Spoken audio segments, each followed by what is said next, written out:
क्या हुआ था आपस में एक कह सकते हैं कंफ्लिक्ट हुआ था, विरोध हुआ था, एक दूसरे से लड़ाई हुई थी।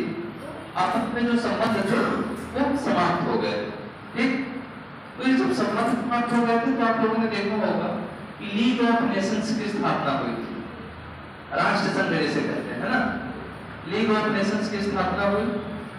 फिर उसके कारण क्या हुआ कि बहुत सारी उसमें कमियां थी जो आप लोग अपने से पढ़ सकते हैं, हर एक जगह मिलेगा आपको।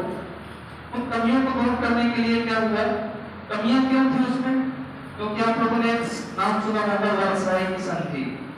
हिस्ट्री में आप लोगों को अच्छे से पढ़ना जाएगा, हिस्ट्री नहीं पढ़ा रहा, तो उन्हीं का पोर्शन बताना है, उसमें थोड़ा सा खाली तुम लोगों को याद दिला रहा है। ठीक, वर्साई की संधि हुई। उसी संधि में क्या था, द्वितीय विश्व युद्ध क्या आप लोगों ने देखा होगा कि बीज उसमें पहले से ही तोड़ दिए गए। द्वितीय विश्व युद्ध के पहले 1928-29 में क्या हुआ, महान मंदी आ गई। महान मंदी में विश्व की विभिन्न अर्थव्यवस्थाएं ध्वस्त हो गई। इसके बाद क्या हुआ कि 1939 में फिर से द्वितीय विश्व युद्ध शुरू हो गया और 1944-45 तक चला। ठीक, 1944 तक चला। तो जब 1944 के बाद द्वितीय विश्व युद्ध फिर से समाप्त हुआ तो जो विभिन्न देश थे आपस में सेम सर्विस कंडीशन हो चुकी थी, आपस में हर एक अर्थव्यवस्था ध्वस्त हो चुकी थी।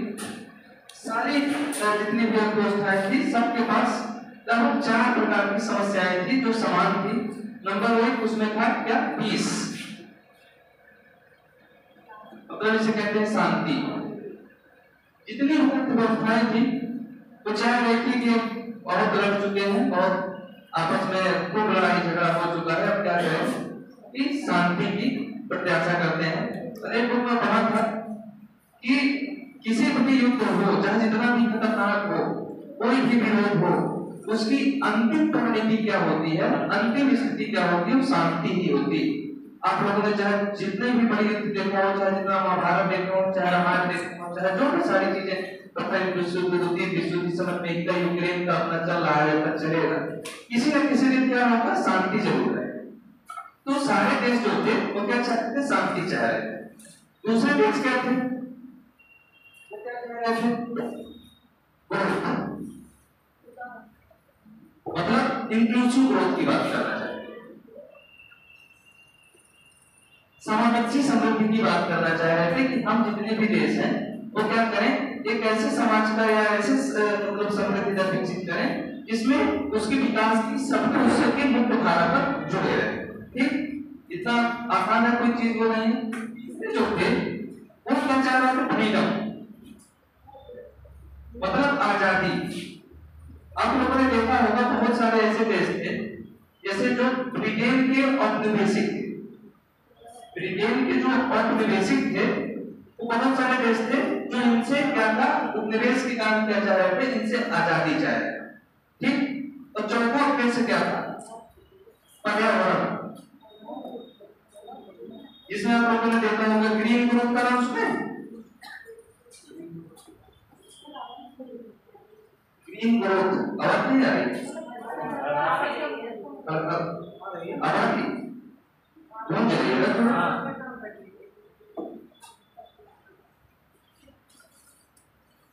अब आ रही अभी भी कौन चली, हेलो, अब ठीक हो गया। तो चौथी चीज क्या थी, ग्रीन ग्रोथ, ग्रीन इकोनॉमी, हरित अर्थव्यवस्था, पर्यावरणीय अर्थव्यवस्था।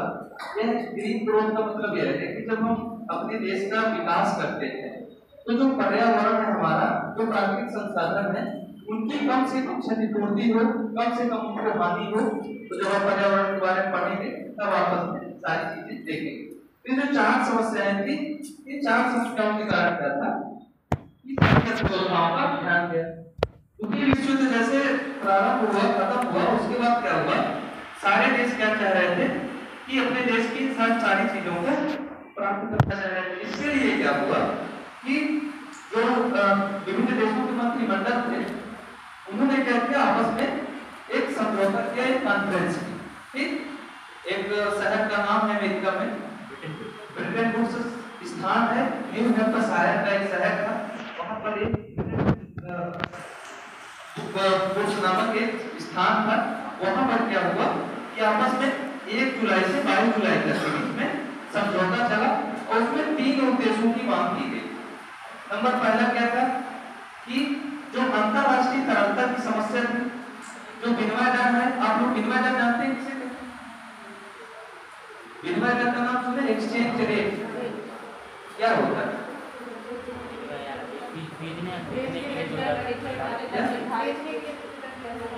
बेचने के लिए जो धन दिया जाता है उसको बेचने के लिए। हाँ, मतलब क्या है, जब हम जिस दर पर विभिन्न वस्तुओं का दूसरे देशों से आदान प्रदान करते हैं, लेन देन करते हैं, उस दर को क्या कहते हैं? विनिमय दर कहते हैं। तो उस समय क्या था कि विनिमय दरों में एक ऊंचावचन ज्यादा था, क्योंकि गोल्ड प्रणाली प्रचलित थी, स्वर्णमान का उस समय सिद्धांत प्रचलित था। तो उसके कारण क्या हो रहा था कि मतलब अंतरराष्ट्रीय तरलता की समस्या उत्पन्न हुई। अंतरराष्ट्रीय तरलता की समस्या को उत्पन्न मतलब हुई थी, उसको दूर करने के लिए क्या था कि हम लोगों ने IMF की बात की, या वित्तीय स्थिरता को लाने के लिए एक संगठन की बात। दूसरा संगठन जिसको आप लोग जानते हैं वर्ल्ड बैंक के नाम से भी जाना जाता है, लेकिन उस समय नाम जाना जाता था IBRD, international bank for reconstruction and development. अंतरराष्ट्रीय बैंक पुनर्संरचना और विकास का अंतरराष्ट्रीय बैंक। ठीक। तीसरी चीज क्या थी कि ITO, अंतरराष्ट्रीय व्यापार ऑर्गेनाइजेशन, इंटरनेशनल ट्रेड ऑर्गेनाइजेशन जो था, वो तीसरा क्या था? ITO। इन तीन समस्याओं के बारे में बात करनी थी कि देखिए जो तीन समस्याएं मुख्य रूप से उस समय थी, एक तो विनिमय दर की स्थिरता की समस्या, दूसरे जो द्वितीय विश्व युद्ध के कारण जितनी भी देशों की अर्थव्यवस्थाओं को नुकसान हुआ था, उनके विकास एवं पुनर्निर्माण की समस्या, और तीसरी समस्या क्या थी? अंतरराष्ट्रीय व्यापार से संबंधित समस्या। तो हुआ क्या, आप लोगों ने ब्रिटेन वुड्स ट्विंस का नाम सुना हो?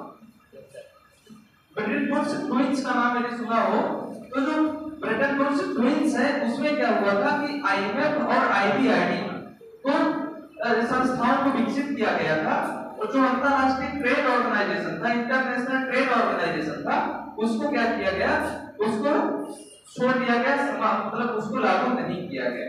क्यों नहीं लागू किया गया? उसको इसलिए नहीं लागू किया गया क्योंकि अंतरराष्ट्रीय इंटरनेशनल जो ट्रेड ऑर्गेनाइजेशन था, वो अमेरिका ने उसका क्या किया था? अमेरिका की असेंबली ने उसका विरोध कर दिया। क्यों विरोध कर दिया? क्योंकि अमेरिका चाहता था कि जितने भी देश हैं वो क्या हो, मुक्त व्यापार की स्थिति अपनाई जाए। लेकिन जो मुक्त व्यापार की स्थिति अपनाई जाती, तो उसके कारण क्या होता कि जो विभिन्न विकासशील देश थे उनको उससे बहुत ज्यादा हानि होगी। ठीक।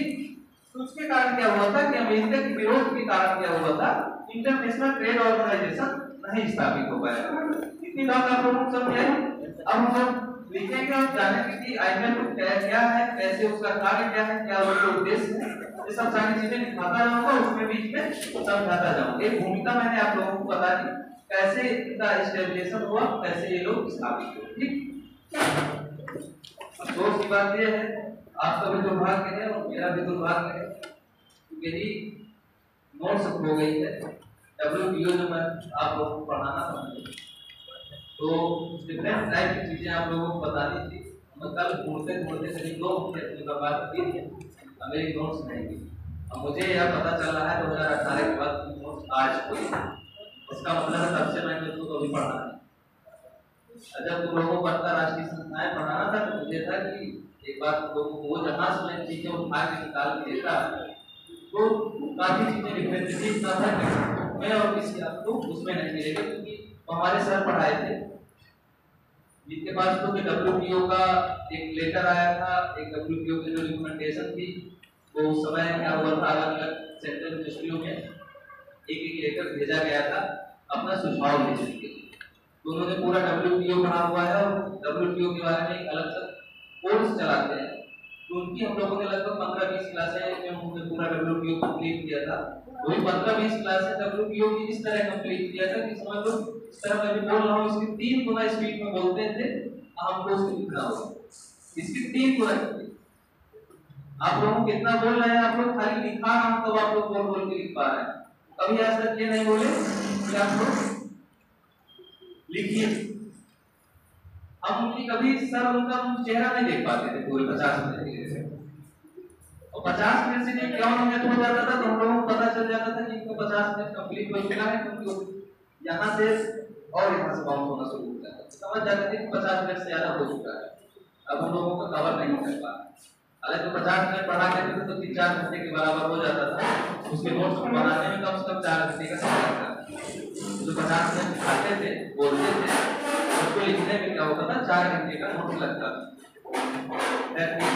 देखता हूँ, कोशिश कर रहा हूँ 2-4 लोगों से मांगा, कोई मुझे दे दे। मेरे जो क्लासमेट थे सब इंतजार कर दिए हमारे पास है, फिर से कोशिश करूंगा कहीं से मिले। अब मैं यहाँ हूँ ना, मैं इलाहाबाद में शायद रखते नहीं थे, इलाहाबाद में हो सकता है करेक्ट हो, तो कभी फ्यूचर में आएंगे तो यदि मिल जाएगी तो वहाँ की चीजें जरूर आपको कभी न कभी बता दूंगा। यदि मिल गई तो मिल जाए तो मेरे लिए सबसे सौभाग्य की बात, आप लोगों के लिए तो खैर ये अच्छी बात होगी। आप लोग अंतरराष्ट्रीय संस्थाएं मीटिंग डाल लीजिए,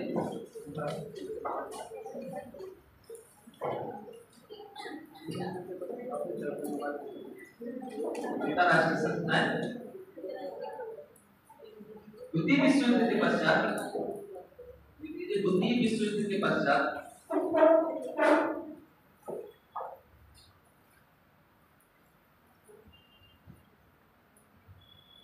समस्त विश्व के, द्वितीय विश्व युद्ध के पश्चात समस्त विश्व के 4 प्रमुख उद्देश्य थे।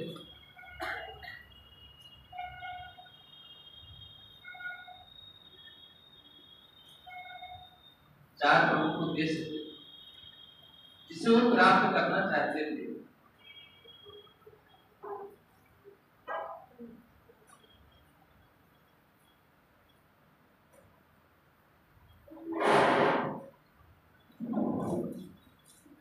जिसे वह प्राप्त करना चाहते थे। नंबर 1 शांति, नंबर 1 शांति जो लिखा हुआ उसके सामने आप लोग लिख लीजिए। लोग युद्ध कामक हथियारों से छुटकारा पाना चाहते थे। लोग युद्ध कामक हथियारों से छुटकारा पाना चाहते थे।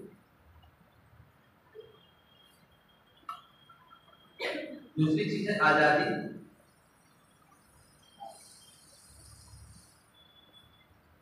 जो देश ब्रिटिश साम्राज्य के अधीन थे,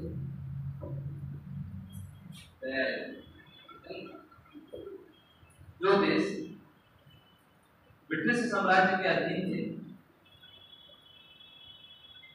वे स्वतंत्रता चाहते थे। तीसरा विकास, डेवलपमेंट। विकसित देश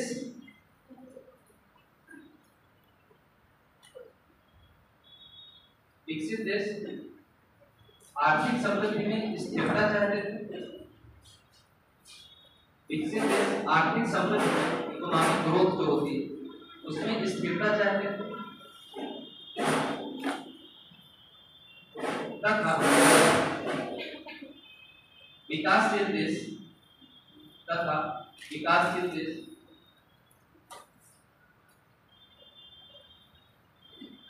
आर्थिक समृद्धि में वृद्धि करना चाहते थे।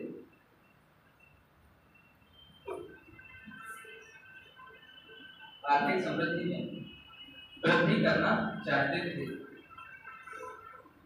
अब लोगों ने एक लाइन लिखी है, देखिए विकसित देश क्या है, इकोनॉमिक ग्रोथ को स्टेबल रखना चाहते। मैंने बताया था ट्रेड साइकिल की बात की। इकोनॉमी में हमेशा ट्रेड साइकिल आते रहते हैं, कभी बूम आता है, कभी रिसेशन आता है, कभी एक्सपेंशन होता है, कभी फिर रिकवरी होती है, फिर डिप्रेशन आता है, फिर बूम पीरियड आता है, ये सब क्रम चलता रहता है। तो जो डेवलप कंट्रियां हैं उनका उद्देश्य क्या था कि प्राइस स्टेबिलिटी, यानी कि आर्थिक समृद्धि का जो उच्चतम स्तर हमको प्राप्त हो गया है कम से कम उसको बनाए रखें, उसमें गिरावट ना होने दें। और यही चीज जो विकासशील थे उनका उद्देश्य क्या था कि हमको अपने आप को और बूस्ट करना है और अधिक प्रोमोट करना है। ठीक, चाइना से देखता हूं तो है मतलब विकासशील में आता है। चाइना देखिए जब वर्ल्ड बैंक आप लोग पढ़ेंगे, जब हर साल क्या है कि वर्ल्ड बैंक क्या करती है कि एक क्राइटेरिया निर्धारित करती है कि किसी की भी जो इकोनॉमी है वो इतने डॉलर से इतने डॉलर होगी, जैसे 1000 से 1035 तक कुछ ऐसे करके है। वो क्या है कि प्रथम देश जो लोग होंगे, निम्न आयोग्य में कभी पढ़ाऊंगा तो बता दूंगा, उसमें जब वर्ल्ड बैंक पढ़ाऊंगा तो मैं उसमें बता दूंगा कि उनका क्या क्राइटेरिया है, और उसी क्राइटेरिया के अंतर्गत क्या है हर एक देश को अलग अलग रखा गया है। अल्प मध्यम वर्गीय देश, मध्यम वर्गीय देश, उच्च वर्गीय देश, अति उच्च वर्गीय देश, उनका मापक क्या है एक डॉलर के द्वारा, मतलब एक उनकी नेशनल इनकम के द्वारा होता है। तो जो चाइना की बात कर रहा हूँ, चाइना की पॉपुलेशन चूंकि बहुत ज्यादा है, पॉपुलेशन ज्यादा है, नेशनल इनकम दोनों बहुत ज्यादा है, लेकिन पॉपुलेशन के कारण क्या हो रहा है कि बातें करने के बैटरी डाउन होती है, जो बैटरी ले ले पता नहीं बैटरी डाउन। तो जब नेशनल इनकम मतलब उसी क्राइटेरिया पर क्या है चाइना जिस पर फुलफिल हो रहा है उसके अकॉर्डिंग उसका वो होगा। अभी बड़े मजेदार वाली बात यही तो कह रहा था, जब भी हम लोगों को पढ़ाता तो बहुत मजा आता उसमें, तो इसका 2-4 सेकंड मिल जाता। इंडिया के कभी आप लोग न्यूज चैनल देखते होंगे कि चारों तरफ यदि भारत की अर्थव्यवस्था की ग्रोथ रेट भी गिर रही है ना, तो भारत के न्यूज चैनल वाले उससे टक्कर देंगे कि आपको ग्रोथ रेट नीचे गिर रही है, हमारे देश की जो डॉलर है उसका प्राइस ज्यादा गिरा है, उसके भी लाभ है। Yes sir. जब WTO को पढ़ेंगे तो उसमें क्या है एक क्लॉज बना हुआ है कि आप अपने क्या है कि जो पब्लिक डिस्ट्रीब्यूशन सिस्टम है किसानों को क्या है कि निश्चित 10% से ज्यादा क्या है सब्सिडी नहीं दे सकते, तो एक अलग क्लॉज बना हुआ है।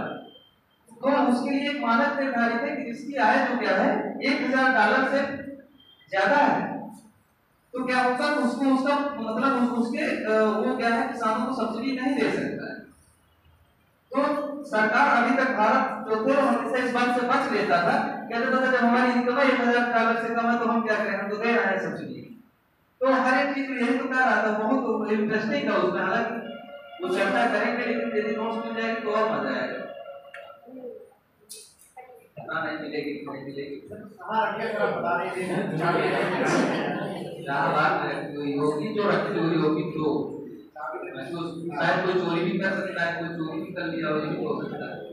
हम कमरा रखा रहता है तो कोई उठाता है तो पता चला किसी ने देखा होता है बहुत अच्छी हो ये सर जो देश होते हैं अल्प विकसित, विकसित और विकासशील, इनका अगर जैसे जो देश विकासशील है यानी कि जो विकसित है तो इनका कुछ क्या मानक होता है कि कुछ इनको देना पड़ता है क्या, मतलब पूरे विश्व में कुछ मतलब फंड के रूप में? उसमें अलग अलग क्या है ना कि फंड के रूप में ऐसा बाध्यता नहीं है कि देना पड़ता है, ठीक है, लेकिन एक कह सकते हैं कि मानसिक एक तरफ से संवेद होता नहीं है कि मानव का अधिकार होता है कि नहीं हमको क्या करना है, लोगों के ऊपर कुछ ना कुछ क्या करना है। वो अलग अलग संस्थाएं बनाई गई हैं, जैसे इंटरनेशनल ये IDRD है या वर्ल्ड बैंक है या IMF है, जिसमें वो लोग क्या करते हैं अधिक से अधिक योगदान देते हैं जिससे उनका कोटा निर्धारित होता है। आप लोग देखते होंगे कि कुछ 5 कंट्रियां उनको वीटो पावर मिला हुआ है, सबको वीटो पावर नहीं मिलता ना। अब जो 5 कंट्रियां वीटो पावर है, कोई भी यूएनओ में कोई भी असेंबली गठित होती बैठती है, कौन बोलता है ज्यादातर? अमेरिका का राष्ट्रपति बोलता है, या फिर जो 5 अमेरिका, ब्रिटेन, फ्रांस, चाइना, पता चले युगांडा का राष्ट्रपति है बेचारा 37 साल में एक आध बार उनका नंबर लग जाता है, बोलने का लग जाता है, वो भी 1-2 मिनट की भारत को वीटो पावर के लिए भारत इतना समृद्ध नहीं था ना उस समय। वीटो पावर पहले आप लोग वीटो पावर को पढ़िए, तो वीटो पावर में क्या है, वीटो पावर में जो 5 हैं कोई भी डिसीजन लेना है अंतरराष्ट्रीय स्तर पर, तो जो 5 लोगों की यदि सहमति नहीं होगी, एक व्यक्ति ने भी क्या किया उसके अगर ना तो पक्ष में वोट नहीं किया, खाली क्या किया स्टेबल है, तब भी किसी भी डिसीजन पर निर्णय नहीं लिया जा सकता। तो ये बताओ कि हम लोग 5 लोग पता चला कि आपस में यूनिटी बना के मजबूती से रह रहे हैं, तो हम चाहेंगे कि 6वां व्यक्ति भी आ जाए? नहीं चाहेंगे ना। तो वही चीज़ है ना, वो लोग 5 लोगों ने तो अपना कलेक्शन कर लिया है। और अभी एक चीज़ और आप लोग देखे होंगे कि अंतर्राष्ट्रीय स्तर पर जब देखते हैं कि डॉलर को ही हमेशा क्यों अंतर्राष्ट्रीय करेंसी के रूप में स्वीकार किया जाता है, बताएंगे, परेशान मत लीजिए, पहले आप लोग ये लिखे हैं सहायता फैल जाएगा। ये अंतर्राष्ट्रीय संस्थान बहुत बड़ा है, इसको तो महीने पढ़ाया जाए, लेकिन मैं इतना ज़्यादा टाइम रुका नहीं, ठीक है। मुश्किल से 5-6 क्लास में कोशिश करो तो कंप्लीट हो। तो मेन पॉइंट ये है, बाकी आप लोग पढ़ते रहिए, अपने से जानिए सारी चीज़ें जो कंपटीशन में आ सकती हैं। सब सारी चीज़ें क्या है ना कि एक होता है ज्ञान, अगर चलो आपको ज़्यादा ज्ञान दे दिया जाए तो ऐसा हो जाएगी मेमोरी क्या है इधर उधर हो जाएगा। मैं यूट्यूब में देख रहा था, आपको देखना होगा कि बाली था क्या कहते हैं, यानी शक्ति सामने वाले के लिए सुने होंगे आप। जब हनुमान जी के सामने आए तो हनुमान जी की इतनी पावर थी, तो जो वाली उनके पास चले गए तो उनका शरीर फटने लगा, तो कहे भैया अपना वापस कर लो, घबरा लो, नहीं लगे। वही चीज़ है ना कि एक सारी चीज़ें नहीं कंप्लीट की जा सकती। मैं जितना डायरी ले गया ऊपर कम उतना आप लोगों को बता दूँ, फिर अगले चीज़ें अगले ठीक कहाँ तक आप पहुँचते हैं। जब मेरा पॉइंट है पर्यावरण, पर्यावरण हरित जिसका संबंध, पर्यावरण जिसका संबंध हरित दोस्त या हरित समृद्धि से है।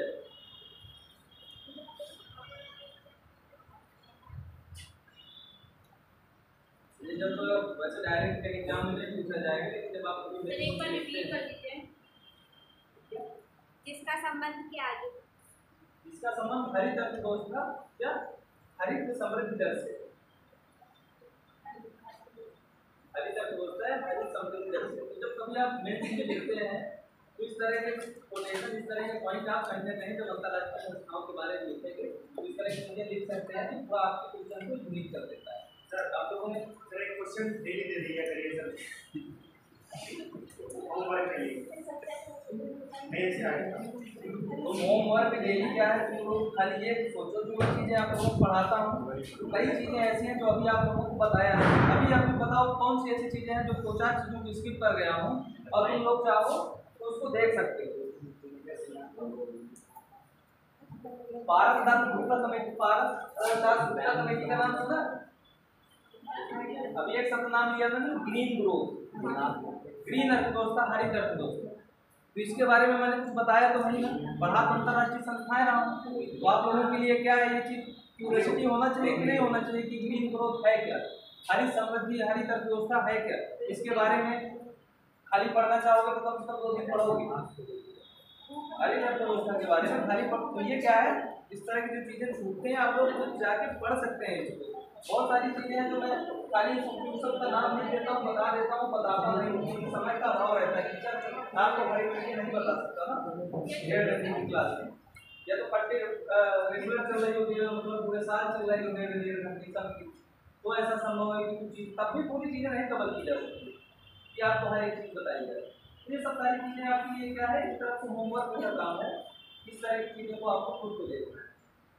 पता चला पृथ्वी विश्व के बारे में बता रहा है तो नहीं कोई जानता, तो कम से कम जाने की पृथ्वी विश्व का क्यों होता है, संधि का नाम लिया, क्यों होता है, संधि क्या है, ये सब सारी चीजें आपको खुद देखना पड़ेगा, हर एक चीज नहीं बताइए। चलिए क्या बताओ सर, हिस्ट्री में पढ़ाया जाएगा, पृथ्वी विश्व का बताया था, ये सब सारी चीजें बताया जाएगा, बताया जाएगा। लेकिन जब पैराग्राफ विश्वयुद्ध के बाद, विश्वयुद्ध के बाद विश्व के ज्यादातर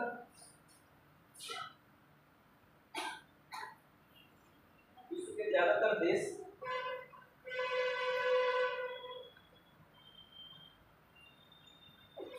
विशेषकर यूरोपीय देश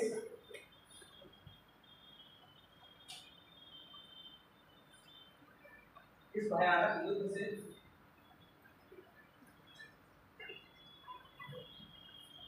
हताहत हुए। पीछे आवाज जा रही है ना, जो मैं बोल रहा हूँ सबसे पीछे जा रही है, हताहत हुए, जिसकी वजह से बहुत सारी समस्याएं उत्पन्न हुई।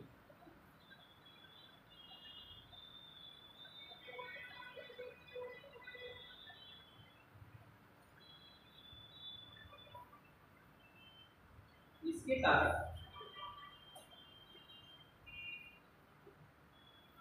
जो अंतरराष्ट्रीय व्यापार होता था, इसके कारण जो अंतरराष्ट्रीय व्यापार होता था वह समाप्त हो गया,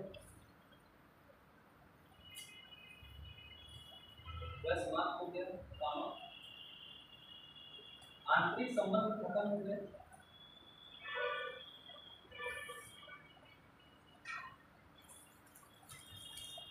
आंतरिक संबंध खत्म हो गए। तो इसके बाद आंतरिक संबंध खत्म हो गए, तो इसके बाद कुछ देशों के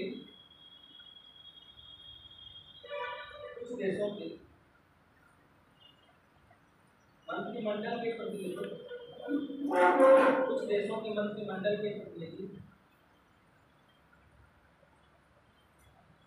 यह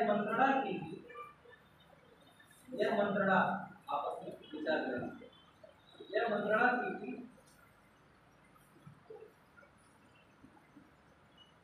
हम इस द्वितीय विश्व युद्ध की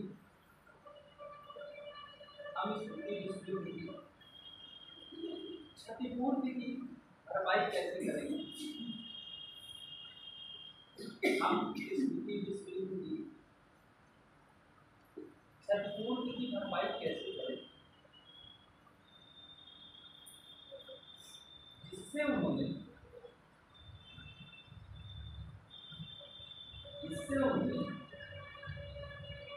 संयुक्त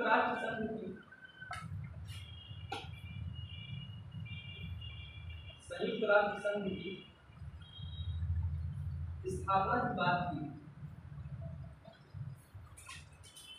संयुक्त राष्ट्र संघ की स्थापना की बात की। तो इसके लिए संयुक्त राष्ट्र संघ की स्थापना की बात की, तो इसके लिए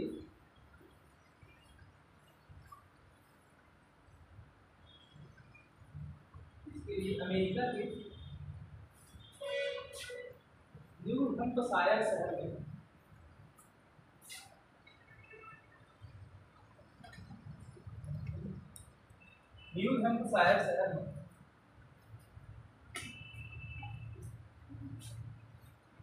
ब्रेटन वुड्स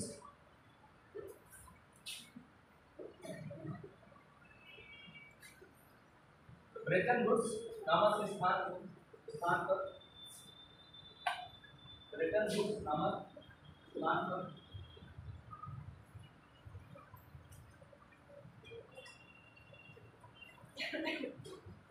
चवालीस देशों के प्रतिनिधि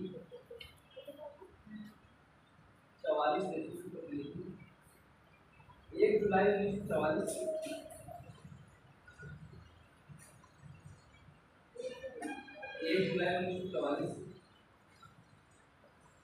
22 जुलाई 1944 तक 22 जुलाई 1944 आपस में एक सभा का आयोजन किया,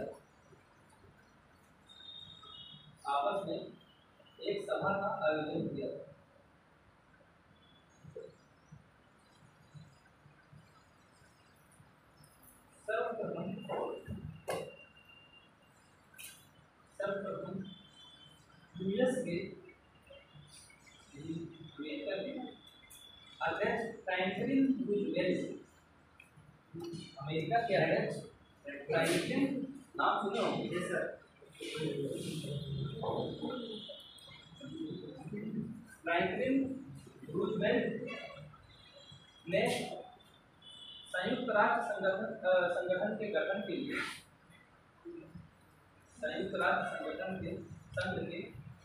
लिए सुझाव दिया।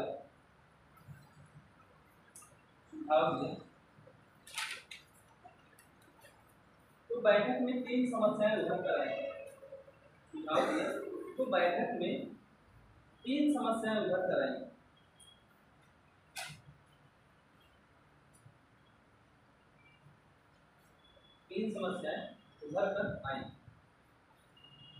पहला पॉइंट लिख लीजिए, पहली समस्या जो थी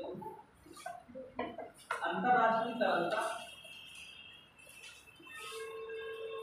अंतरराष्ट्रीय तरलता एवं अंतरराष्ट्रीय मौद्रिक स्थिरता की समस्या, अंतरराष्ट्रीय तरलता एवं अंतरराष्ट्रीय मौद्रिक स्थिरता की समस्या।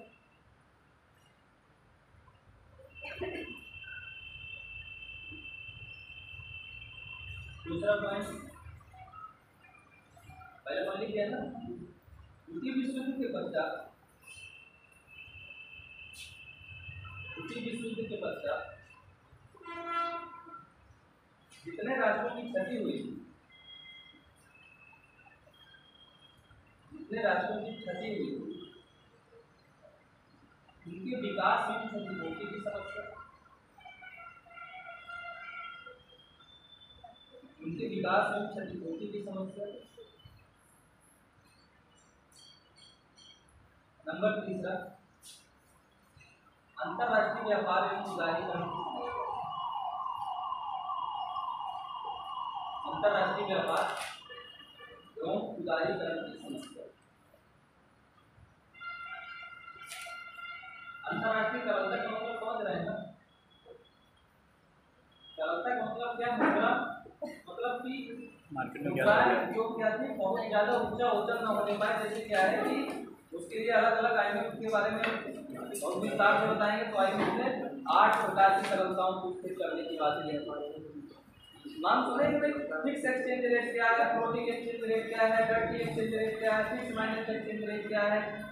एक इसी तरह के 8 मतलब 8 तरह के इन्होंने क्या किया था, विनिमय दरों को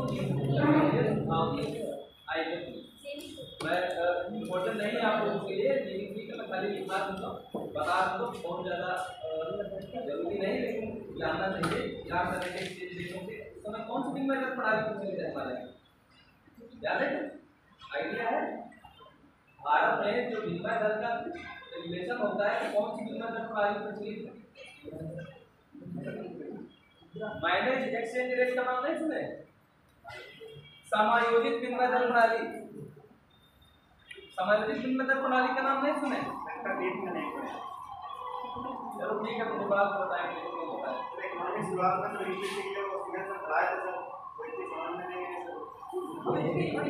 आप पढ़ा रहे थे, समझ में आ रही है। क्या बताया विनिमय दर और पढ़ाई सब बता रहे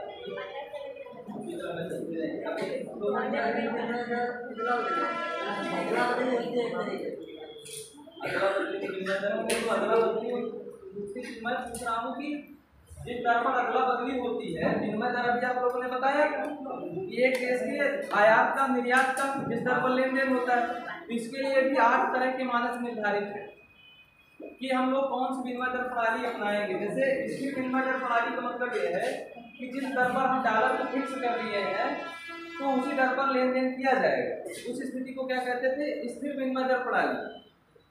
दूसरी चीज क्या थी, परिवर्तनशील विनिमय दर प्रणाली। परिवर्तनशील विनिमय दर प्रणाली क्या थी कि जब क्या है कि जो मांग एवं पूर्ति के अनुसार परिवर्तित हो जाए, मांग बढ़ेगी तो विनिमय दर आपकी घटेगी बढ़ेगी, मांग घटेगी तो विनिमय दर आपकी बढ़ेगी बढ़ेगी, वो सब सारी चीजें ठीक। तीसरी चीज क्या थी कि स्थिर हो गई, फिर परिवर्तनशील हो गई, तीसरी क्या थी, मैनेज यानी कि समायोजित विनिमय दर प्रणाली। तो इसलिए ऐसी विनिमय दर प्रणाली है जो भारत में ही यही समझ प्रचलित है।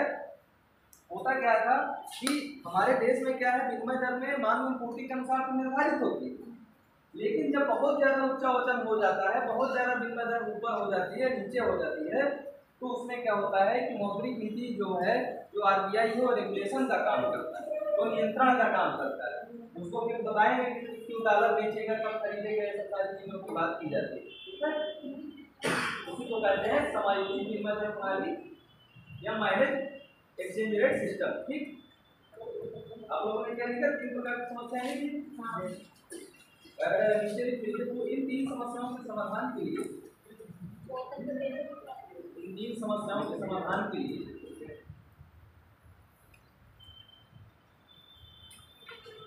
निम्न कदम उठाए गए।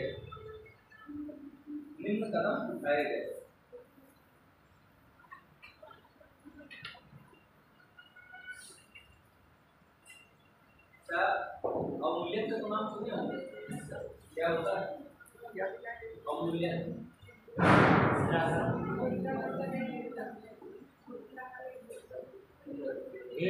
मुद्रा की उनकी तरलता वो बढ़ जाती है, मतलब मुद्रा मुद्रा बढ़ जाती है, मतलब अवमूल्यन क्या है, विमूल्यन क्या है, एप्रिसिएशन क्या है, डेप्रिसिएशन क्या है?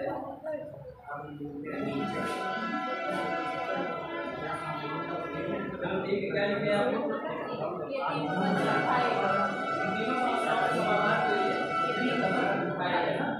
पहली समस्या के हल के लिए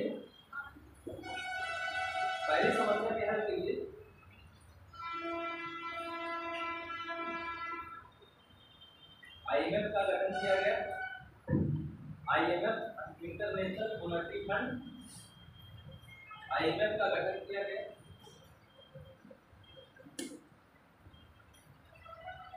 दूसरा point,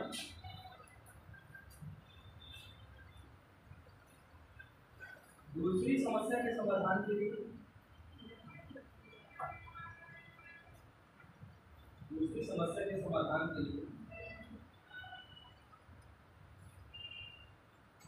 international bank for reconstruction and development, international bank for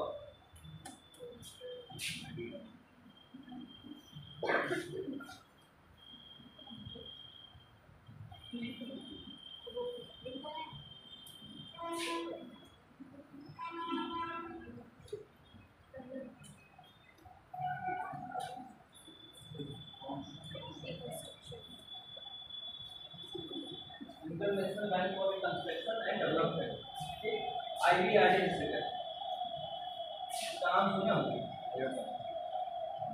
इसी के 4 और बैंक को मिला के वर्ल्ड बैंक का समूह कहा जाता है।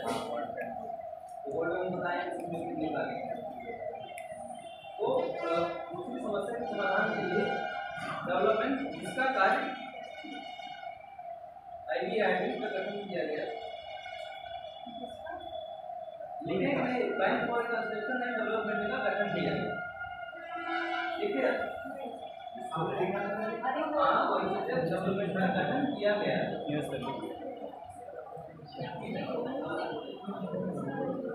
अरे मिला के IBRD की समझ गठन किया गया, इतना क्या था इसका कार्य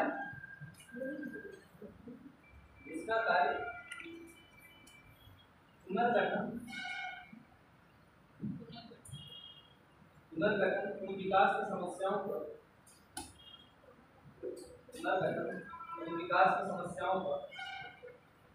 समाधान करना था, विकास की समस्याओं का समाधान करना है। इसको बाद में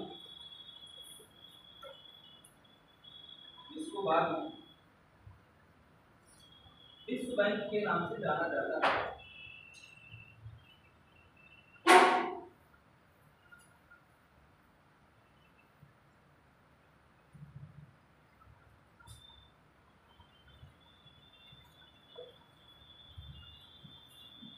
तीसरी समस्या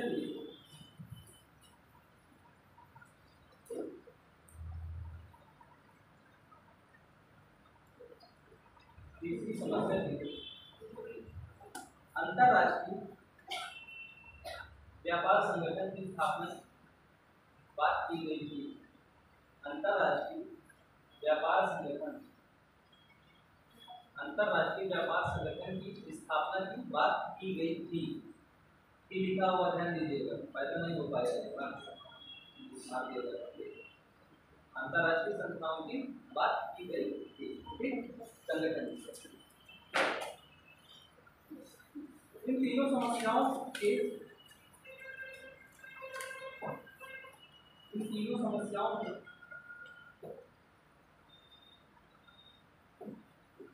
जिन संगठनों की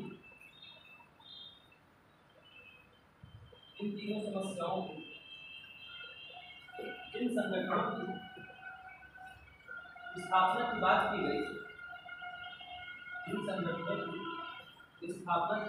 गई, उसे बहुपक्षीय संगठन कहा गया। इसे बहुपक्षीय संगठन कहा गया।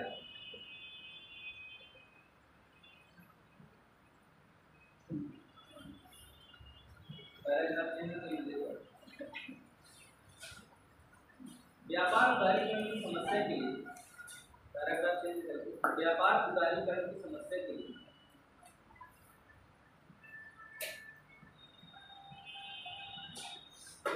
The draft of international trade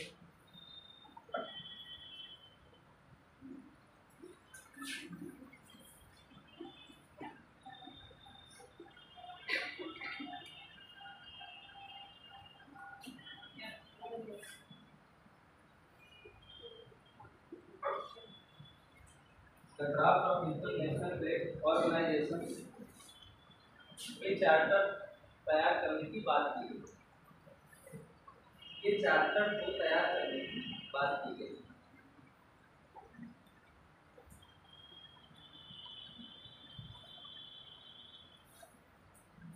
इसको हवाना चार्टर या आईटीओ चार्टर भी कहा जाता था। इसको हवाना चार्टर हवाना एक शहर का नाम सुने कि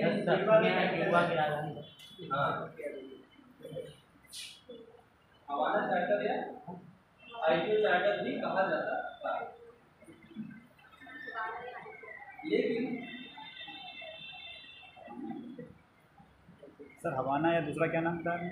ITO charter, international trade organisation, ITO charter, ITO charter कहा जाता था। लेकिन कुछ विकसित राष्ट्रों की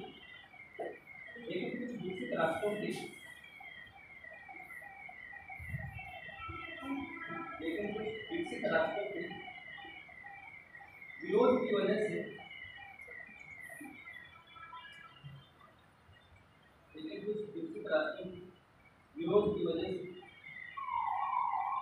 आईटीओ का गठन नहीं हो पाया। यही जो आईटीओ का गठन नहीं हो पाया।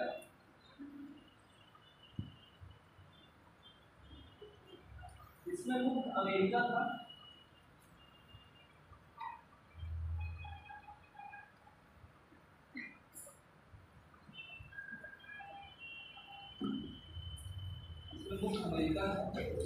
जिसकी महासभा विरोध में चली गई थी। जिसकी महासभा विरोध में चली गई थी।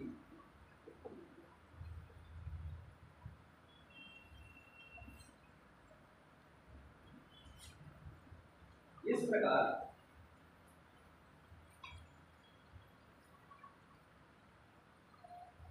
यूएनओ के संस्था के रूप में यूएनओ एक संस्था के रूप में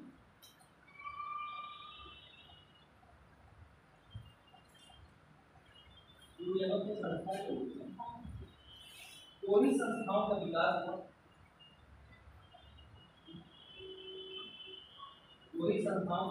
हो, जिसे ब्रेटन वुड्स ट्विंस कहते हैं, जिसे ब्रेटन वुड्स ट्विंस कहते हैं।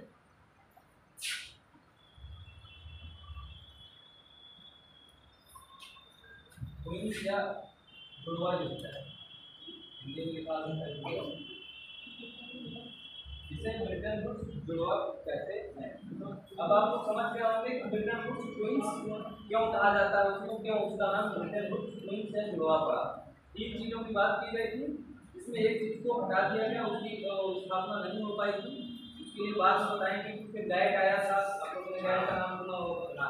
फिर WTO आया, गैट के 7-8 राउंड हुए थे, उसके बाद WTO आया। वो सब फिर बाद में उसके इसी का दूसरा रूप से गैट आया, गैट के बाद WTO। ठीक,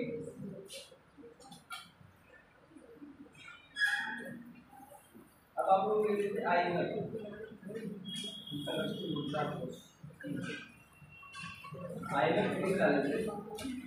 सर ये यूएनओ के साथ क्लोजर हो गए। हाँ,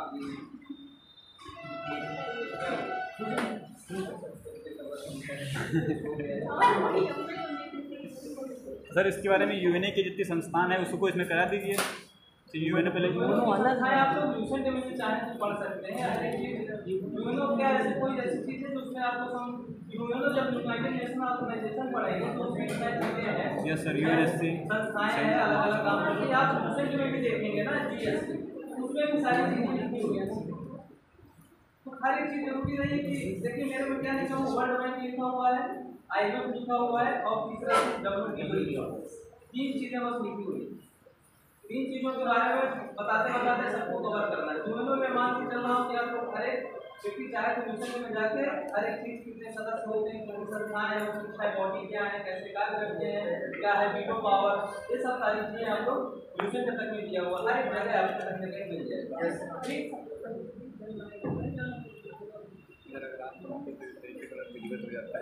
दो लेक्चर और चले जाएंगे।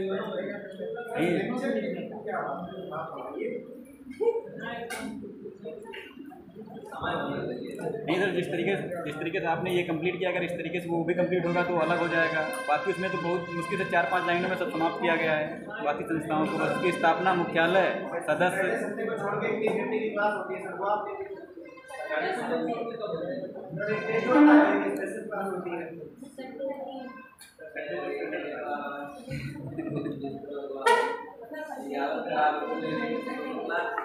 खराब हो जाएगी, बंद हो जाएगा। 3 क्लास में पढ़ा गया हूँ, तीनों क्लासों में लगभग 50,000 मिनट बोलना पड़ता है और उसके बाद तो वो होता है ना स्पंज की सब तो किया जाता है। अभी समय रहने की बची नहीं, अरे आपको लग रहा है चिल्ला माइक ऊपर कर होते होगा नहीं, कम से कम माइक रहता था तो ज़्यादा चिल्लाना नहीं पड़ता था। यहाँ से जाएंगे तो होश नहीं रहता था। फिर उसी तरह हम लोग उठा के किताब खोल के देखूँगा, फिर आपको मैसेज आ जाएगा क्लास और जो 3 क्लास से पढ़ाना है वो अलग से पढ़ानी है। तो वहाँ थोड़ी छोड़ देंगे, वहाँ भी पढ़ाना है। पढ़ाने का तरीका यही कम से कम पढ़ाइए, बच्चे को पढ़ाइए, पढ़ाना है। फिर पढ़ाना होगा तो मैं लेके तैयार करना।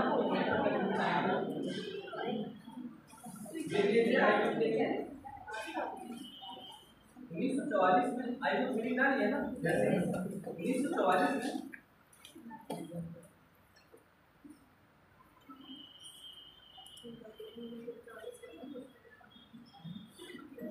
1944 में जॉन मेनार्ड कीन्स का नाम आपको सुने हैं? Yes sir. John Maynard Keynes और डेस्टर वाइट,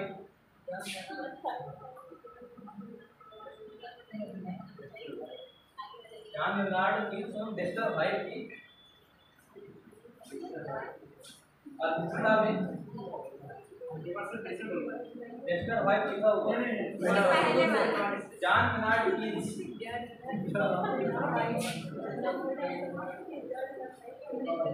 इतने बड़े शास्त्री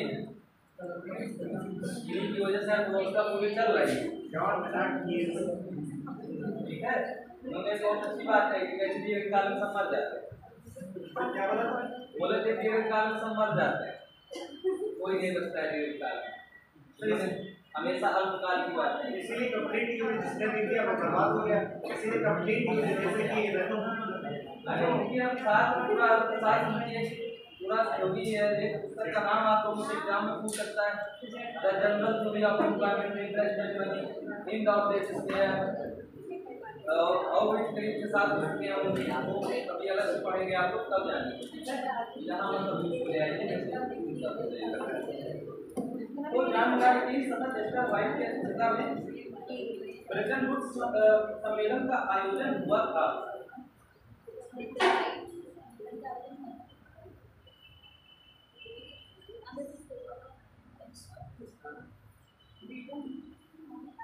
ब्रेटन वुड्स सम्मेलन का आयोजन हुआ था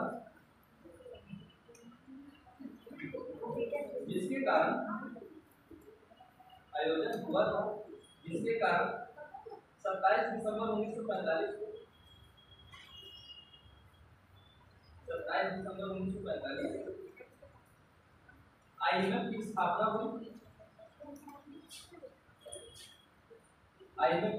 हुई। यह 1946 से कार्य करना शुरू किया। देखिए दोनों क्वेश्चन अलग अलग टाइप से पूछे गए हैं, तो कई बार किसी लेक्चर में पूछा गया है, किसी स्तर पर पूछा गया है, हमेशा कार्य पूछ लेता है कि कार्य करना कब। अभी आप लोग 18 से 20 एग्जाम में यही पूछा था, कार्य करना कब। तो 1945 में कार्य करना स्थापना कब हुई थी? 27 से ठीक, कार्य करना शुरू किया। इसमें वर्तमान में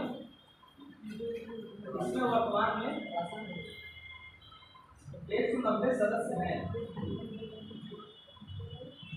इसमें वर्तमान में 190 सदस्य हैं। इसका मुख्यालय पता होगा ना आपको कहाँ? वाशिंगटन डीसी का मतलब क्या होता है? District Columbia. इसका मुख्यालय वाशिंगटन डीसी में है। सर वाशिंगटन डीसी का कौन कॉलोनियल सिटी है? हाँ, कॉलोनियल डीसी का कोलंबिया उसका पार्ट था, इसीलिए वही था उसकी स्थापना। विशेष नीति है आपको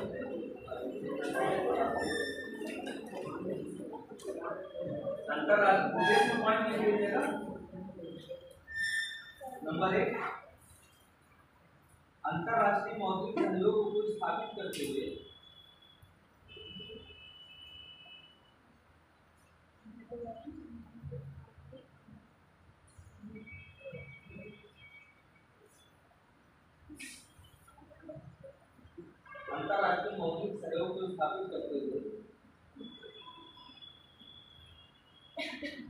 यह विनिमय दरों की स्थिरता सुनिश्चित करता है। अंतरराष्ट्रीय मौद्रिक सहयोग को स्थापित करते हुए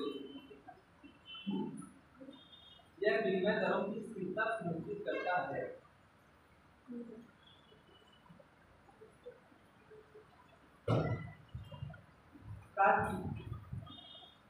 अंतरराष्ट्रीय विनिमय दरों की स्थिरता सुनिश्चित करता है ताकि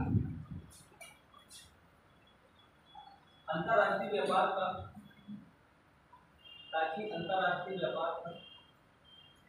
संतुलित विकास संभव हो सके।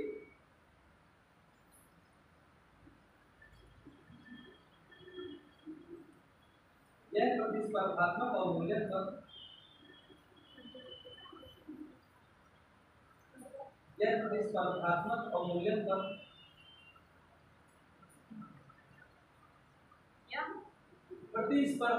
अवमूल्यन पर अंकुश लगाते हुए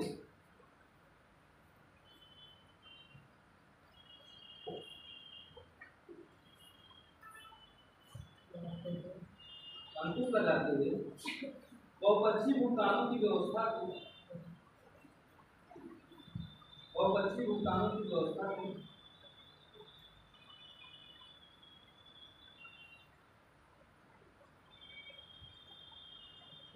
स्थापित करता है।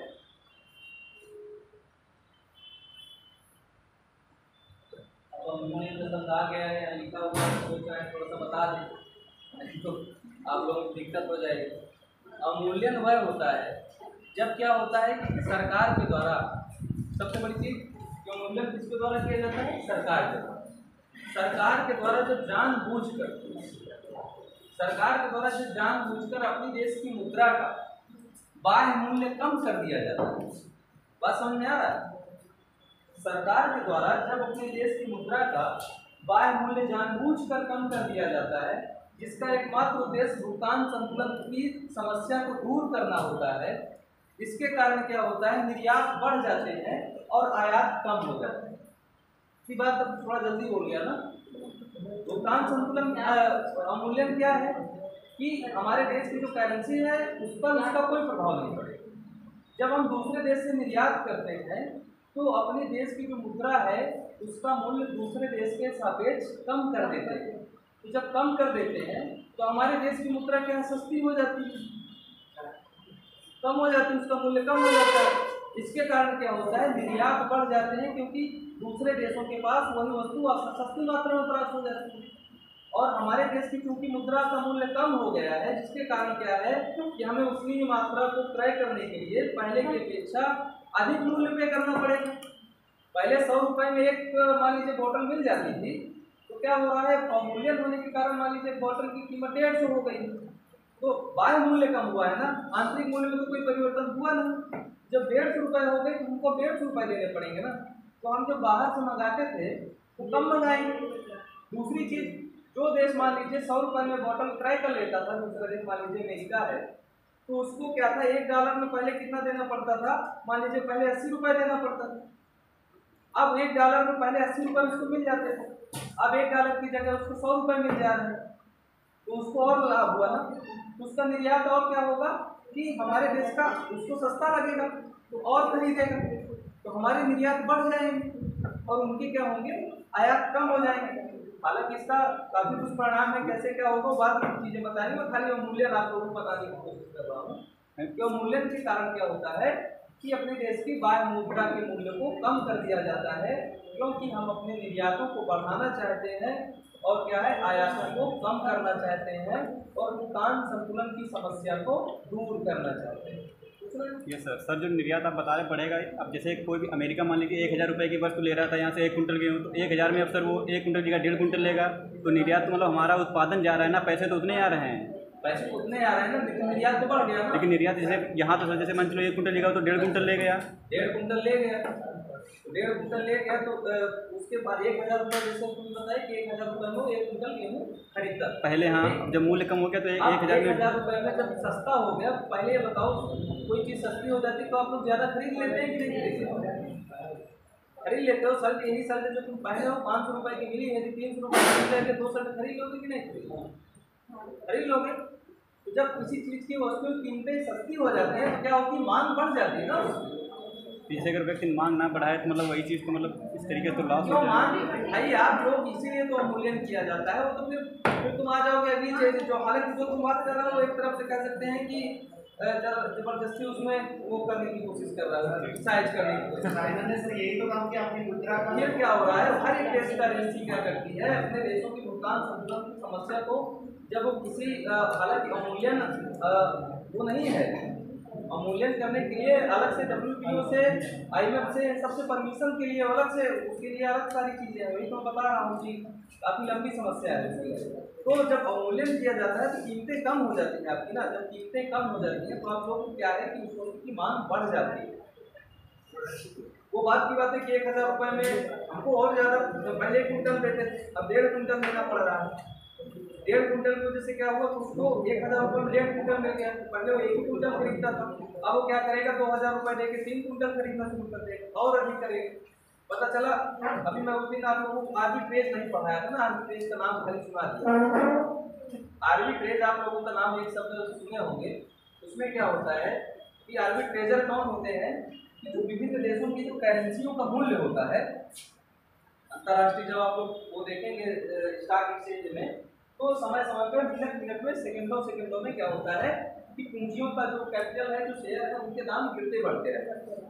तो आर्बिट्रेजर का काम क्या होता है कि जहां उसके दाम सस्ते होते हैं वहां से क्या करता है, वो क्रय करता है, और जहां क्या होता है महंगे होते हैं वहां बेच देता है, और इस प्रक्रिया के द्वारा क्या होता है, आपस में लाभ कमाता है। ठीक, उस इस स्थिति को क्या कहते हैं, आर्बिट्रेजर कहते हैं। आर्बिट्रेजर क्या होते हैं कि विनिमय दरों में उच्चावचन का क्या है कि लाभ कमाते हैं, जहाँ सस्ती होती है दर वहाँ से क्रय करते हैं, और जहाँ महंगी होती है वहाँ बेच देते हैं। पता चला हमने निर्यात अपने क्या किया, अवमूल्यन किया, हमारे देश की मुद्रा का मूल्य कम हुआ, दूसरे देश ने क्या किया, गेहूँ खरीदा, और पता चला कि अमेरिका ने खरीदा और पता चला बगल में कनाडा को बेच दिया। ऐसा भी तो हो सकता है, क्रय करके लाभ कमा सकता है कि नहीं कमा सकता। तो मेरे कहना तो यह है कि अवमूल्यन का मुख्य उद्देश्य यही होता है कि अपने देश की भुगतान संतुलन की समस्या को दूर करने के लिए जब हम मुद्रा के बाह्य मूल्य को कम कर देते हैं सरकार की नीतियों के तहत, तो उस स्थिति को क्या कहते हैं, अवमूल्यन कहते हैं। अच्छा, एक चीज और बता दें कि जो अवमूल्यन होता है या अधिमूल्यन होता है, यह क्या होता है, सिर्फ स्थिर विनिमय दरों पर आधारित होता है। यानी कि जब स्थिर विनिमय दर प्रणाली प्रचलित रहेगी तभी अवमूल्यन होगा और तभी अधिमूल्यन होगा। अधिमूल्यन उसका जस्ट अपोजिट है, जब अपने देश की मुद्रा का मूल्य बढ़ा दे, कम कर दें, अवमूल्यन हो गया। और बढ़ा दे तो डिवैल्यूएशन के बाद डिवैल्यूएशन जो होता है रिवैल्यूएशन जिसे कहते हैं, पुनर्मूल्यन, अधिमूल्यन। तो अधिमूल्यन क्या है कि अपने देश की मुद्रा को बढ़ा देना। तो जो अवमूल्यन है या अधिमूल्यन है, अवमूल्यन या अधिमूल्यन, ये क्या है कि सिर्फ स्थिर विनिमय दर प्रणाली पर ही प्रचलित होता है।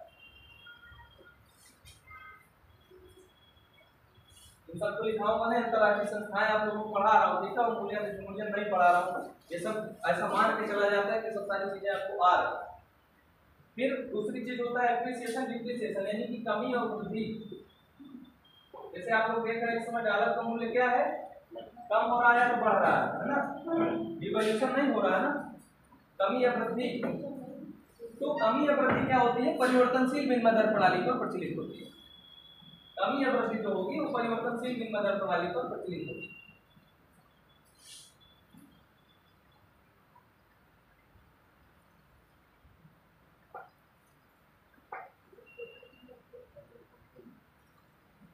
अवमूल्यन आई थिंक आप लोगों को समझ आ गया होगा अवमूल्यन क्या है, अधिमूल्यन क्या है।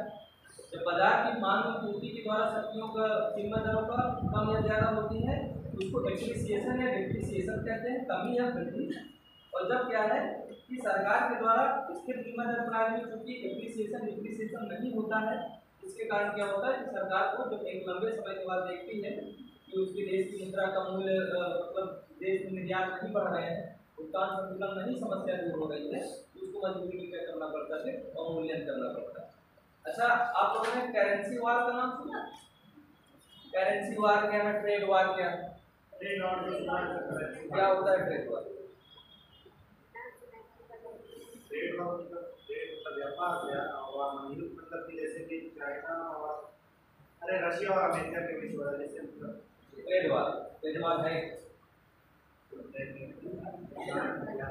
देखिए करेंसी वाले ट्रेड वार क्या है कि जब पता चला कि आपने क्या किया, अपने देश की मुद्रा का मूल्य गिरा दिया, तो बदले में दूसरा भी देश अपने देश की मुद्रा का मूल्य गिरा दे, और पता चला कि तीसरा देश भी उसकी मुद्रा का मूल्य गिरा दे, और सभी इसी तरह करना शुरू कर दे, तो किसी देश को लाभ ही नहीं हो पाएगा। होगा कि नहीं होगा? पता चला मैंने भी अपनी मुद्रा का मूल्य गिरा दिया, तुमने भी गिरा दिया, और जो सारे जो 4 कंट्रियां थी आपस में उन्होंने सबने अपने देश की मुद्रा का मूल्य गिरा दिया, तो एक समय आएगा कि वही स्थिति हो जाएगी। और इसी पूरी स्थिति को कहते हैं ट्रेड वार या करेंसी वार। आपस में क्या किया, सभी देश आपस में मुद्रा का मूल्य गिराना शुरू करते हैं अपने निर्यात को बढ़ाने के लिए, और एक होड़ टाइप की मच जाए। तो अभी इसके पहले 2017-18 में काफी विषय चर्चा का विषय था। चाइना ने शुरू किया था सबसे पहले करेंसी वार ट्रेड वार किया था। 17-18 बहुत चर्चा का विषय था, क्योंकि उस समय बहुत सारी कंट्रियों ने क्या किया था, वियतनाम का आप लोग नाम सुने रहे हैं, काफी अर्थव्यवस्था कंट्री है, उसने भी अपना डिवैल्यूएशन किया था। चाइना ने किया था, और टर्की का आप लोग नाम सुने होंगे, उसने भी ऐसा किया था। तो किया था उस समय क्या था, कई कंट्रियों ने आपस में मुद्रा का मूल्य भी करना शुरू कर दिया था। क्या होता कि करेंसी वार चल गया, उस स्थिति को कहते हैं करेंसी वार। नाम का मतलब टर्मिनोलॉजी आप लोगों को पता होना चाहिए, ठीक है? कहाँ से हम लोग स्थापित करता है और विद्यमान विनिमय प्रतिबंधों को कम करता है, और विद्यमान विनिमय प्रतिबंधों को कम करता है।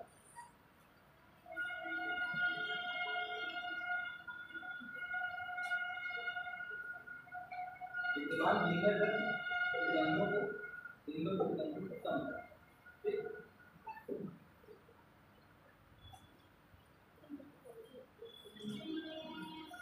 प्रतिकूल भुगतान संतुलन की चुनौतियों से निपटने के लिए प्रतिकूल भुगतान संतुलन की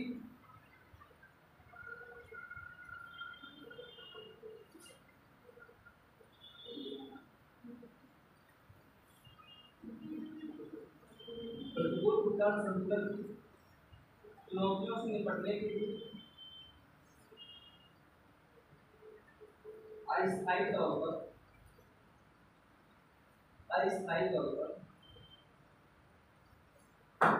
आर्थिक सहायता भी उपलब्ध कराता है।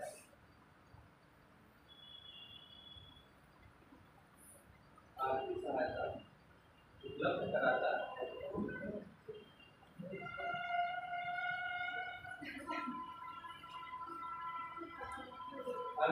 तरलता के संकट से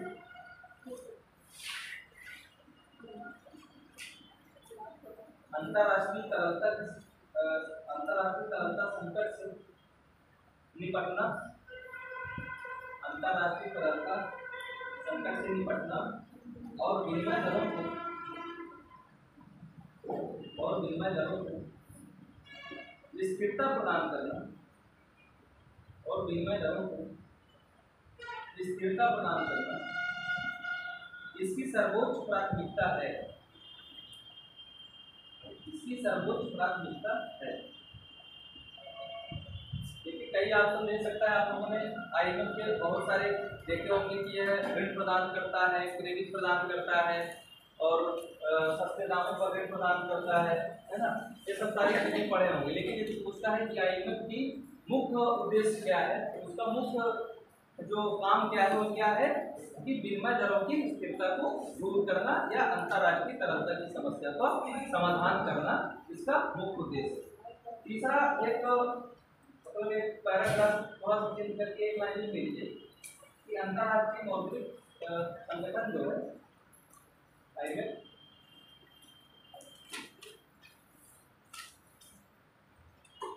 यह सहकारी IMF सहकारी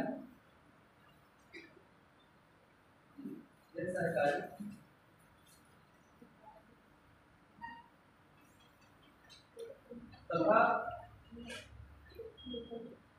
सहकारी लिखा ना, लिखिए सलाहकारी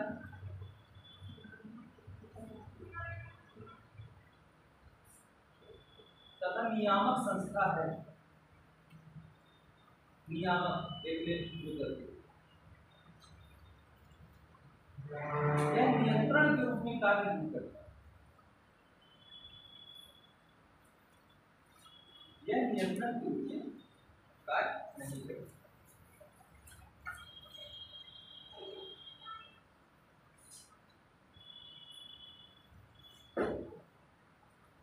अब पॉइंट हेडिंग का लीजिए IMF की सदस्यता, क्या कौन कौन से देश IMF की सदस्यता ले सकते हैं, इसके लिए क्या क्या मानक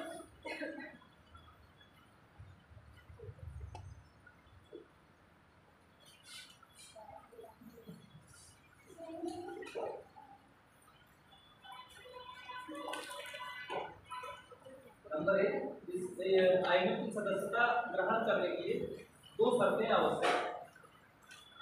IMF की सदस्यता ग्रहण करने के लिए 2 शर्तें आवश्यक हैं।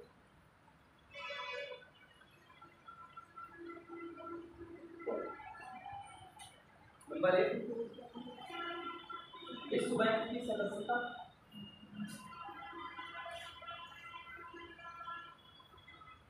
विश्व बैंक की सदस्यता। नंबर दूसरा पॉइंट है IMF में अनिवार्य अंशदान, IMF में अनिवार्य अंशदान।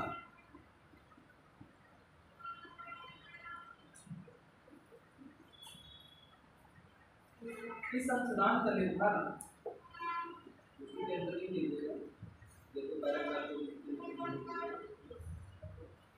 इस अंशदान का निर्धारण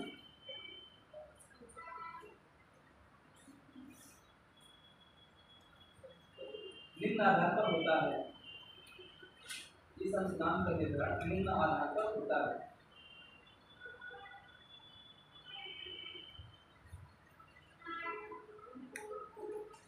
नंबर 1 पॉइंट विश्व बैंक में भागीदारी,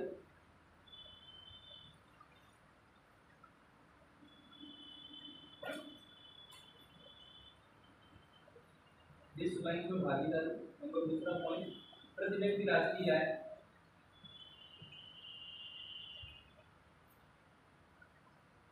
प्रति व्यक्ति राष्ट्रीय।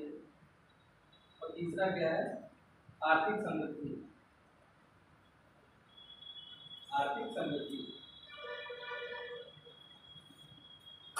अब देखिए जो IMF में अंशदान करते हैं, अनिवार्य अंशदान है, उसका इन्होंने क्या किया है कि एक रेशियो निर्धारित किया है, ठीक है, कि आप किस अनुपात में क्या करेंगे IMF में अपना अपना अंशदान करेंगे। उस देश की क्या है प्रति व्यक्ति आय, उस देश की क्या है राष्ट्रीय आय और प्रति व्यक्ति आय में अंतर है, ठीक है। फिर क्या लिखा हुआ है, आर्थिक समृद्धि उसकी दर क्या है, और पहला क्या था, विश्व बैंक में भागीदारी। इन तीन के द्वारा क्या होगा, किसी भी देश का अंशदान निर्धारित होगा।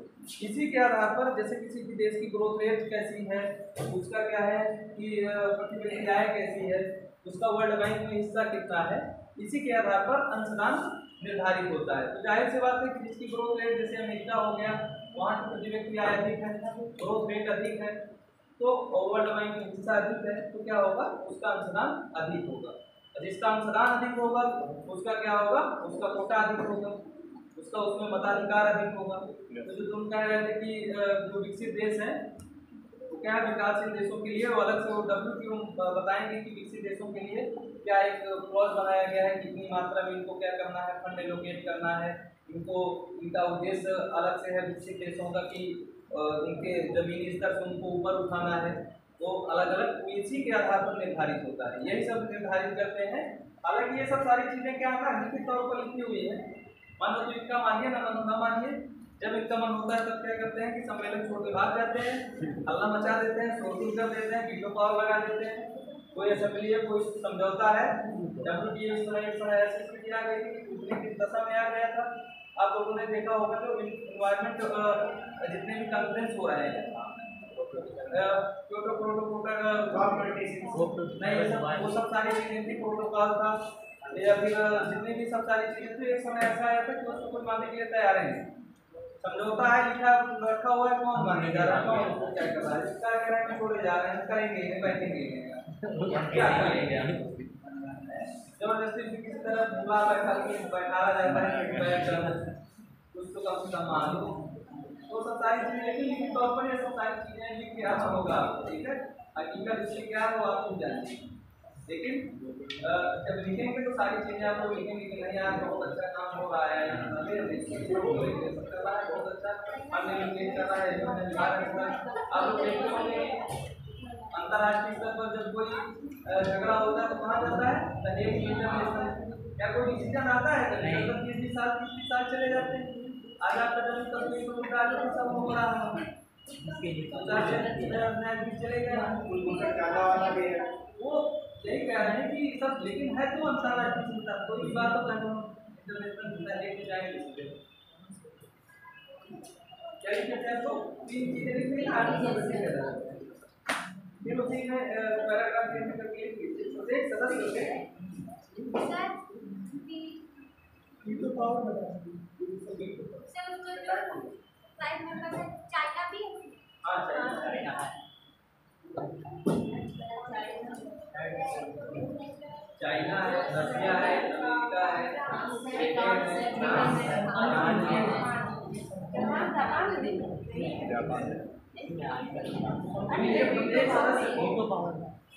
प्रत्येक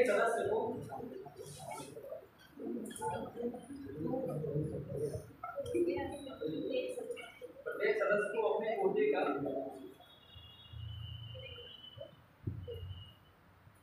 25%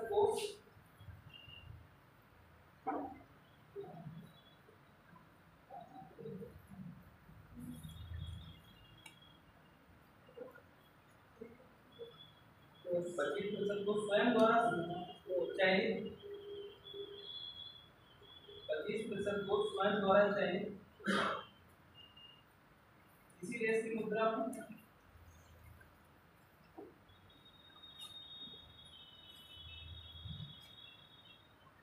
स्वयं द्वारा चयनित किसी देश की मुद्रा में अंशदान करता है तथा 75% राशि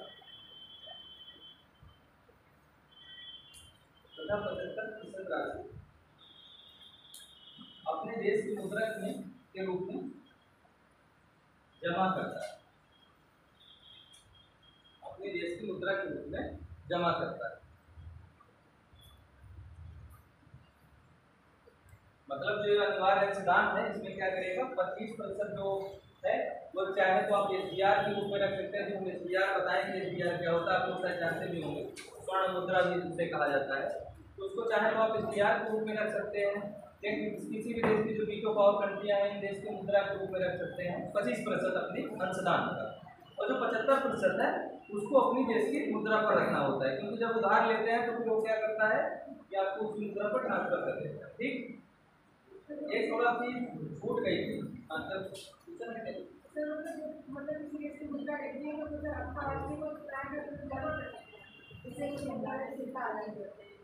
देखा जाता है भुगतान संतुलन दूर करने के लिए लोन लिया जाता है। जब भुगतान संतुलन धीरे धीरे दूर हो जाता है तो क्या होता है कि वो उधार किसी को देना पड़ता है। आप जिस मुद्रा पर लिए अपने मुद्रा पर नहीं पता चला कि उधार लिए हैं, ले गए हैं डॉलर में और गए अपना रुपया का नए छाप के बढ़िया छोटी से और जाकर वहीं जमा कराया हो गया।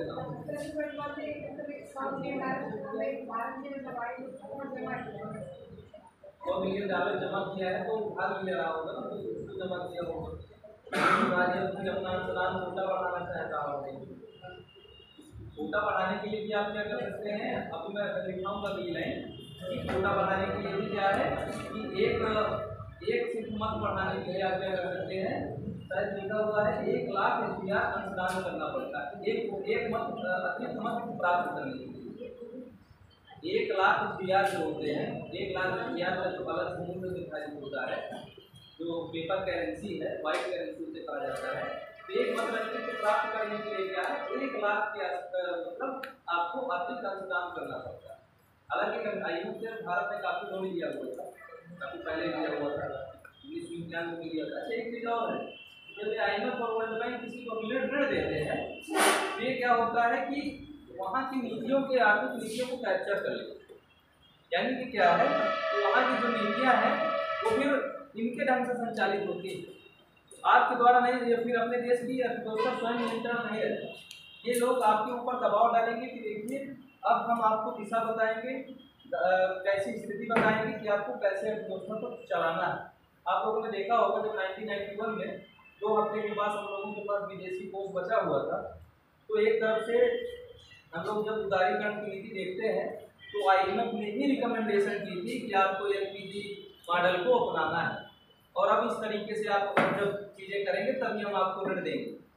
बताएंगे फंडामेंटल इक्विलिब्रियम क्या है, आधारभूत एक फंडामेंटल होता है, एक अल्पकालिक होता है जो सही समय के लिए संतुलन होता है, फिर एक होता है आधारभूत संतुलन की उसको दूर ही नहीं किया जा सकता, उसके लिए अलग से ऋण लेने की जरूरत होती है। वो सब सारी चीज़ें काफ़ी बाद में आएंगी, पहले आप लोग IMF के बारे में ही जान लीजिए, इसका उद्देश्य क्या है कैसा है। तो एक लाइन थोड़ा भूल गई थी, IMF के सदस्यों जब IMF गठित किया गया था, पैराग्राफ में लिख दिया था, जब IMF गठित किया गया था इस समय IMF के सदस्यों की संख्या इस समय IMF के सदस्यों की संख्या 29 थी, 29।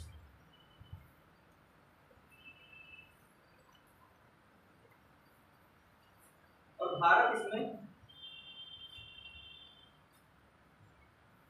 इसका संस्थापक सदस्य रहा है, फाउंडर मेंबर। ठीक है, भारत इसका संस्थापक सदस्य रहा है।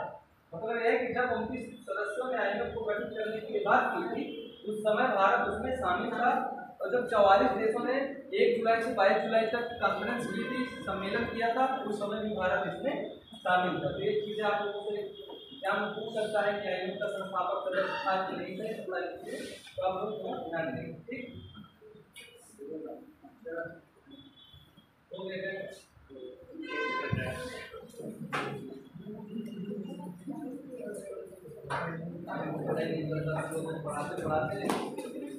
सर, ये जो आप बता रहे हैं 44 सदस्य, मतलब इसके सदस्य मैंने कॉन्फ्रेंस की थी, लेकिन कहीं कहीं लिखा होता है कि 44 सदस्य के संस्थापक सदस्य थे। 44 सदस्य थे, कॉन्फ्रेंस में भाग लिए, अब पता चला 44 सदस्यों ने साइन न किया हो, 14-15 भाग गए, शामिल तो थे। कोई भी मीटिंग होती है तो क्या होता है, संसद जब कोई पार्लियामेंट में पढ़े होंगे, मैं पढ़ा रही था, संसद में चल रहा है, तो बहुत सारे जो विधेयक होते हैं, चाहे तो आप विपक्ष में भाग, चाहे तो आप विपक्ष में भाग, और कुछ लोग होते हैं शांति से बैठे। देते रहते हैं ना, इसका मतलब है ना तो पक्ष में भाग दिए ना विपक्ष में भाग दिए। वही जो 15 लोग थे उसमें वो खाली शांति से बैठे।